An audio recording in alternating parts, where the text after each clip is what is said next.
사무엘기상 9장.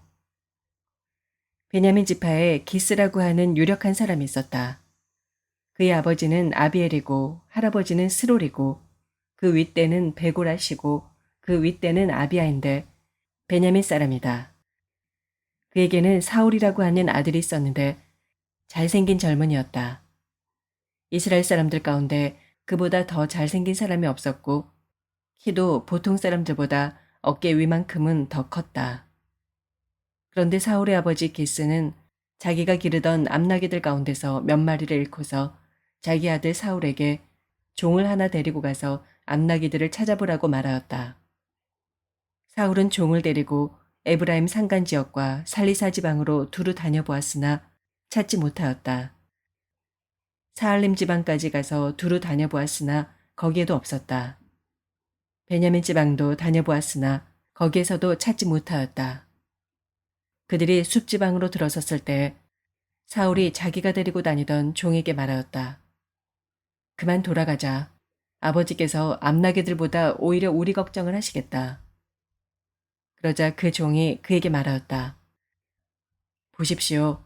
이 성읍에는 하나님의 사람이 한 분 계시는데 존경받는 분이십니다. 그가 말하는 것은 모두 틀림없이 이루어진다고 합니다. 그러니 이제 그리로 가보시는 것이 어떨는지요. 혹시 그가 우리에게 우리가 가야 할 길을 알려줄지도 모릅니다. 사울이 종에게 말하였다. 그래, 한번 가보자. 그런데 우리가 그분에게 무엇을 좀 가지고 가야겠는데 우리 주머니에는 빵 하나도 남아있지 않으니 하나님의 사람에게 드릴 예물이 없구나. 우리에게 뭐 남아있는 것이 좀 있느냐. 종이 다시 사울에게 대답하였다. 아, 나에게 은전 한 푼이 있습니다. 이것을 하나님의 사람에게 드리고 우리가 갈 길을 가르쳐 달라고 하겠습니다. 옛적에 이스라엘에서 사람들이 하나님께 물으려고 할 때에는 선견자에게 가자고 말하였다. 오늘날 우리가 예언자라고 하는 이들을 옛적에는 선견자라고 불렀다. 사울이 종에게 말하였다. 좋은 생각이다. 어서 가자. 그리하여 그들은 하나님의 사람이 있는 성읍으로 갔다. 그들은 성읍으로 가는 비탈길로 올라가다가 물 길러 내려오는 처녀들을 만나 선견자께서 성읍에 계십니까? 하고 물었다. 처녀들이 그들에게 대답하였다. 예, 계십니다. 지금 막 저 앞으로 가셨습니다. 서둘러서 가시면 따라가서 만나실 수 있습니다. 오늘 사람들이 산당에서 제사를 드리기 때문에 그분이 방금 성읍으로 들어가셨습니다. 그러니까 두 분께서 성읍으로 들어가시면 그분이 식사하러 산당으로 올라가시기 전에 틀림없이 그분을 만날 것입니다. 그분이 도착할 때까지는 아무도 먹지 않습니다. 그분이 제물을 축사한 다음에야 초대받은 사람들이 먹기 때문입니다. 그러니 지금 올라가시면 그분을 만날 수 있습니다.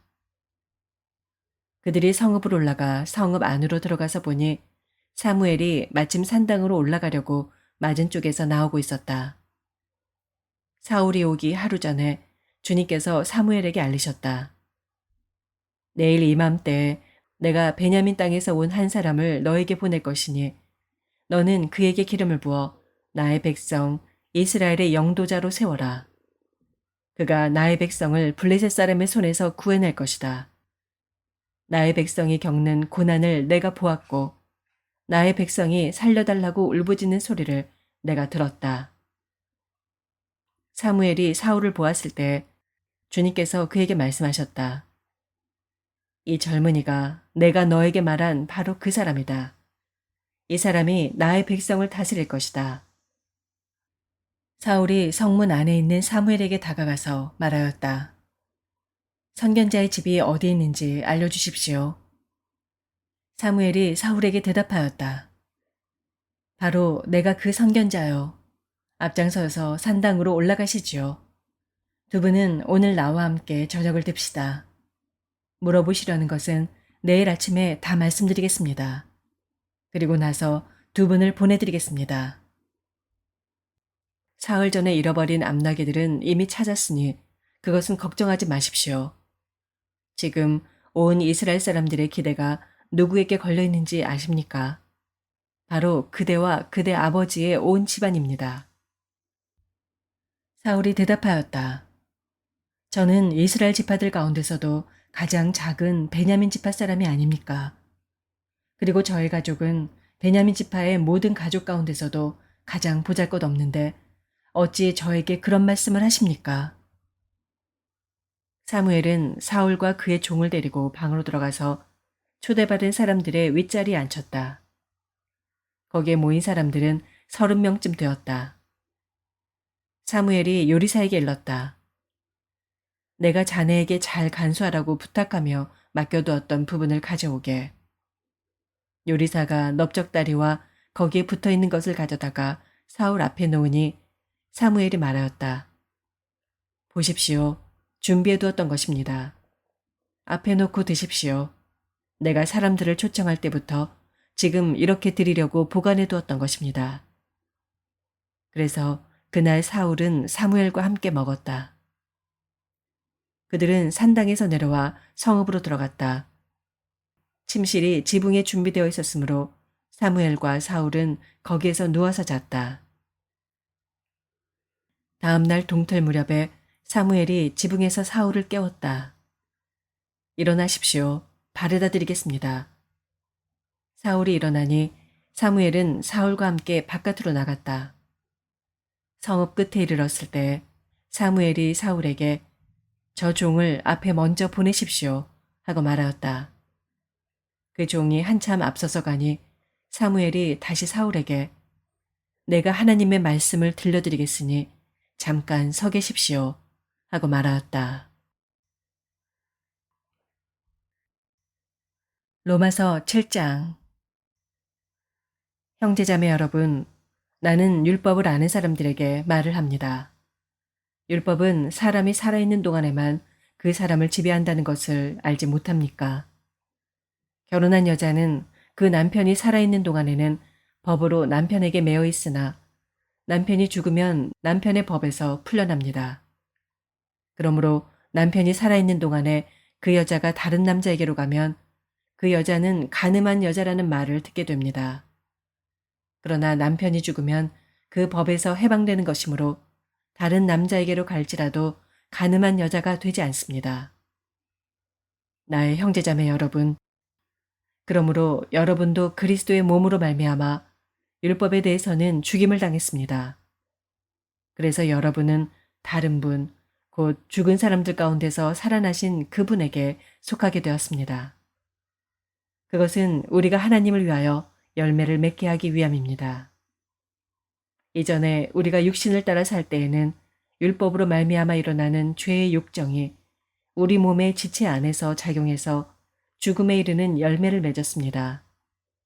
그러나 지금은 우리를 올감했던 것에 대하여 죽어서 율법에서 풀려났습니다.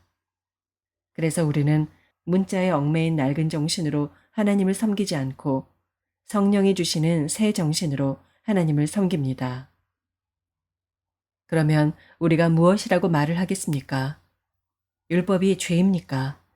그럴 수 없습니다. 그러나 율법에 비추어 보지 않았다면 나는 죄가 무엇인지 알지 못하였을 것입니다. 율법에 탐내지 말아라 하지 않았다면 나는 탐심이 무엇인지를 알지 못하였을 것입니다. 그러나 죄는 이 계명을 통하여 틈을 타서 내 속에서 온갖 탐욕을 일으켰습니다. 율법이 없으면 죄는 죽은 것입니다. 전에는 율법이 없어서 내가 살아 있었는데 계명이 들어오니까 죄는 살아나고 나는 죽었습니다. 그래서 나를 생명으로 인도해야 할 그 계명이 도리어 나를 죽음으로 인도한다는 것이 드러났습니다. 죄가 그 계명을 통하여 틈을 타서 나를 속이고 또 그 계명으로 나를 죽였습니다. 그러므로 율법은 거룩하며 계명도 거룩하고 의롭고 선한 것입니다. 그러니 그 선한 것이 나에게 죽음을 안겨주었다는 말입니까? 그럴 수 없습니다. 그러나 죄를 죄로 드러나게 하려고 죄가 그 선한 것을 방편으로 하여 나에게 죽음을 일으켰습니다. 그것은 계명을 방편으로 하여 죄를 극도로 죄답게 되게 하려는 것이었습니다. 우리는 율법이 신령한 것인 줄 압니다. 그러나 나는 육정이 메인 존재로서 죄 아래에 팔린 몸입니다. 나는 내가 하는 일을 도무지 알 수가 없습니다. 내가 해야겠다고 생각하는 일은 하지 않고 도리어 해서는 안 되겠다고 생각하는 일을 하고 있으니 말입니다. 내가 그런 일을 하면서도 그것을 해서는 안 되겠다고 생각하는 것은 곧 율법이 선하다는 사실에 동의하는 것입니다. 그렇다면 그와 같은 일을 하는 것은 내가 아니라 내 속에 자리를 잡고 있는 죄입니다. 나는 내 속에 곧 내 육신 속에 선한 것이 깃들여 있지 않다는 것을 압니다. 나는 선을 행하려는 의지는 있으나 그것을 실행하지는 않으니 말입니다. 나는 내가 원하는 선한 일은 하지 않고 도리어 원하지 않는 악한 일을 합니다. 내가 해서는 안 되는 것을 하면 그것을 하는 것은 내가 아니라 내 속에 자리를 잡고 있는 죄입니다. 여기에서 나는 법칙 하나를 발견하였습니다. 곧 나는 선을 행하려고 하는데 그러한 나에게 악이 붙어 있다는 것입니다. 나는 속사람으로는 하나님의 법을 즐거워하나 내 지체에는 다른 법이 있어서 내 마음의 법과 맞서서 싸우며 내 지체에 있는 죄의 법에 나를 포로로 만드는 것을 봅니다. 아, 나는 비참한 사람입니다. 누가 이 죽음의 몸에서 나를 건져주겠습니까? 우리 주 예수 그리스도를 통하여 나를 건져주신 하나님께 감사를 드립니다. 그러니 나 자신은 마음으로는 하나님의 법을 섬기고 육신으로는 죄의 법을 섬기고 있습니다.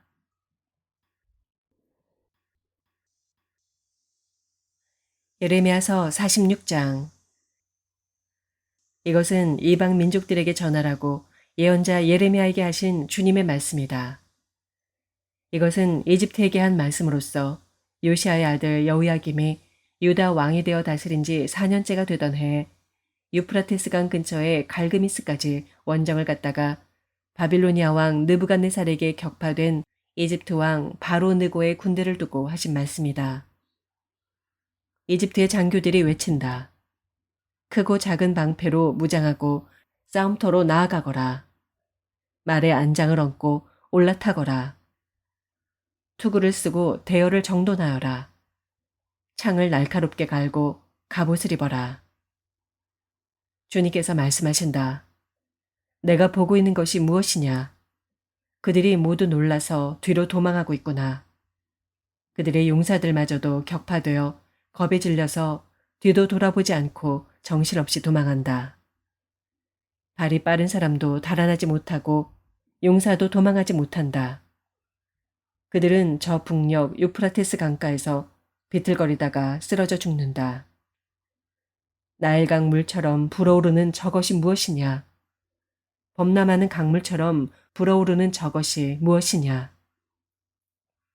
이집트가 나일강 물처럼 불어올랐다. 범람하는 강물처럼 불어올랐다. 이집트는 외쳤다.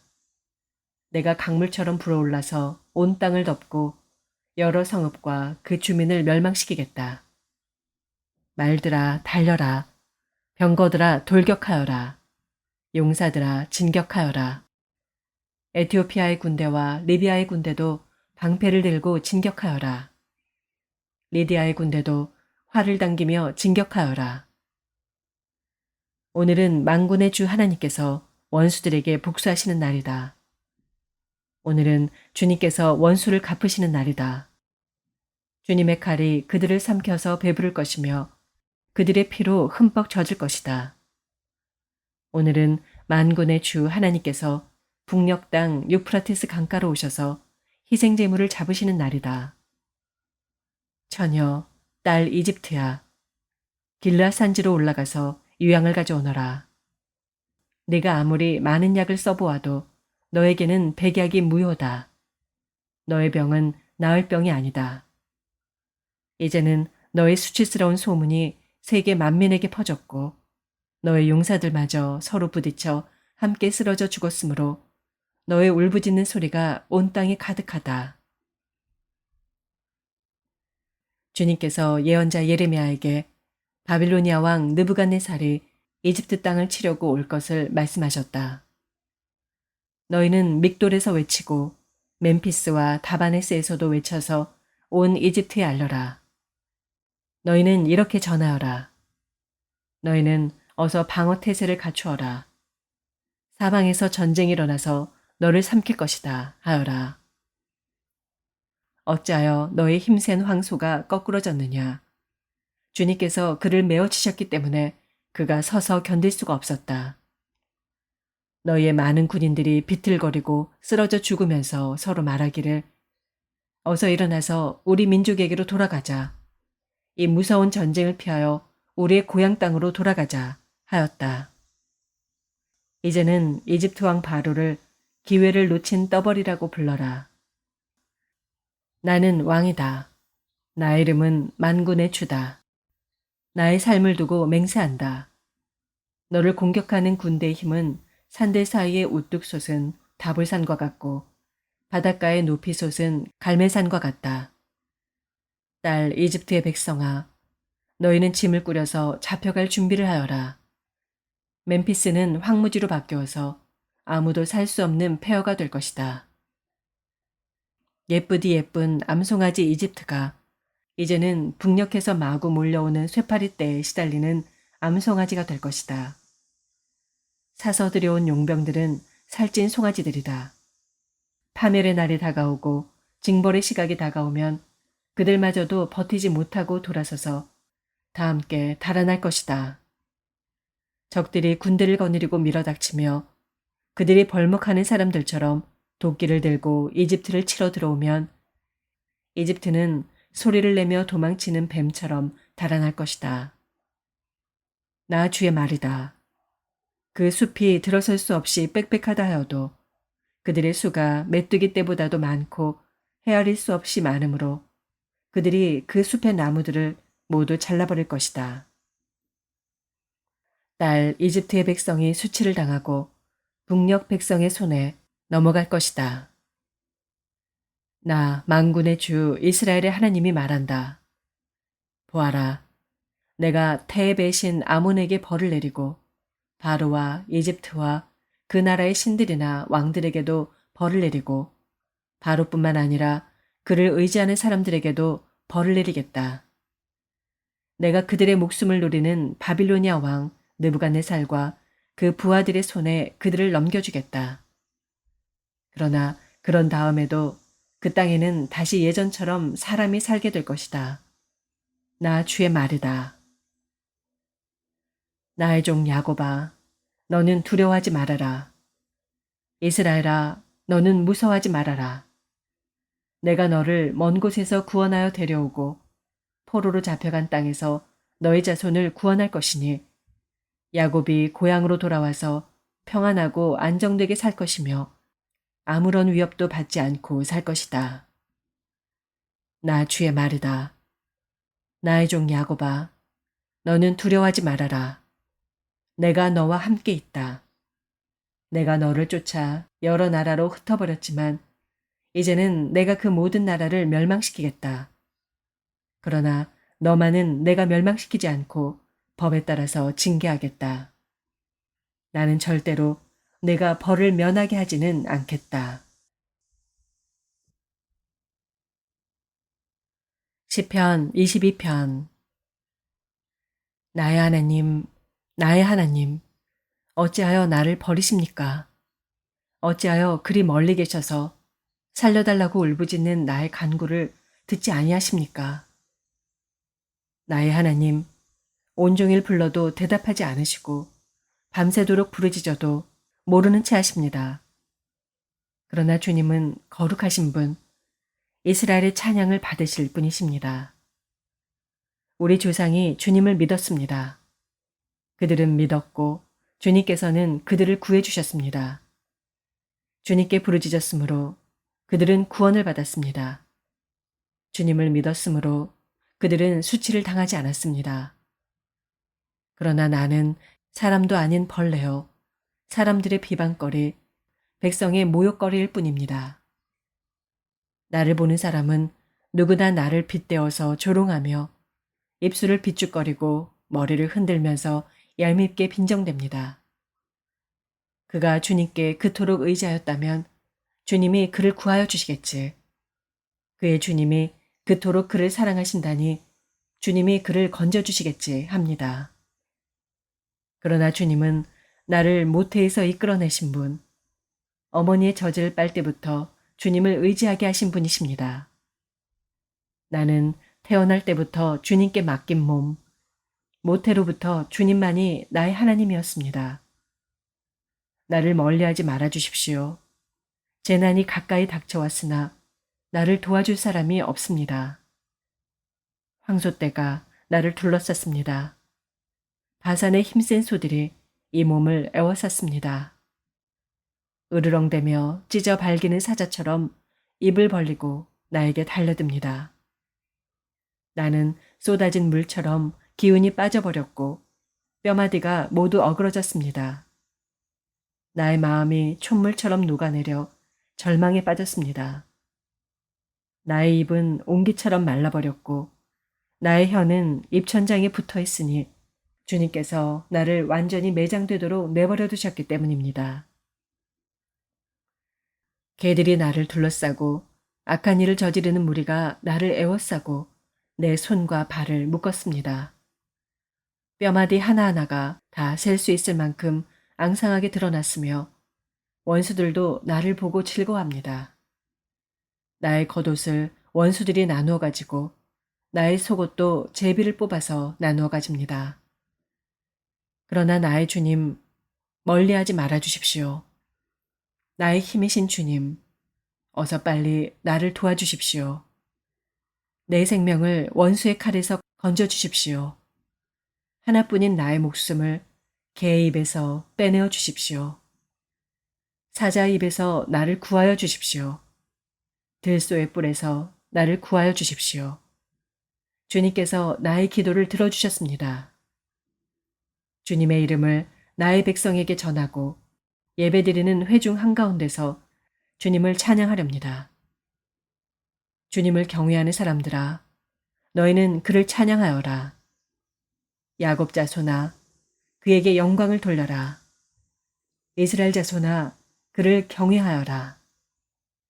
그는 고통받는 사람의 아픔을 가볍게 여기지 않으신다. 그들을 외면하지도 않으신다. 부르짖는 사람에게는 언제나 응답하여 주신다. 주님께서 하신 이 모든 일을 회중이 다 모인 자리에서 찬양하겠습니다. 내가 서원한 희생 제물을 주님을 경외하는 사람들 앞에서 바치겠습니다. 가난한 사람들도 여러분들의 마음이 늘 유쾌하길 빕니다 하면서 축배를 들고 배불리 먹을 수 있을 것이다. 주님을 찾는 사람은 누구나 주님을 찬양할 것이다. 땅 끝에 사는 사람들도 생각을 돌이켜 주님께로 돌아올 것이며 이 세상 모든 민족이 주님을 경배할 것이다. 주권은 주님께 있으며 주님은 만국을 다스리시는 분이시다. 땅속에서 잠자는 자가 어떻게 주님을 경배하겠는가? 무덤으로 내려가는 자가 어떻게 주님 앞에 무릎 꿇겠는가? 그러나 나는 주님의 능력으로 살겠다. 내 자손이 주님을 섬기고 후세의 자손도 주님이 누구신지 들어 알고 아직 태어나지 않은 세대도 주님께서 하실 일을 말하면서 주님께서 그의 백성을 구원하셨다 하고 선포할 것이다. 아멘.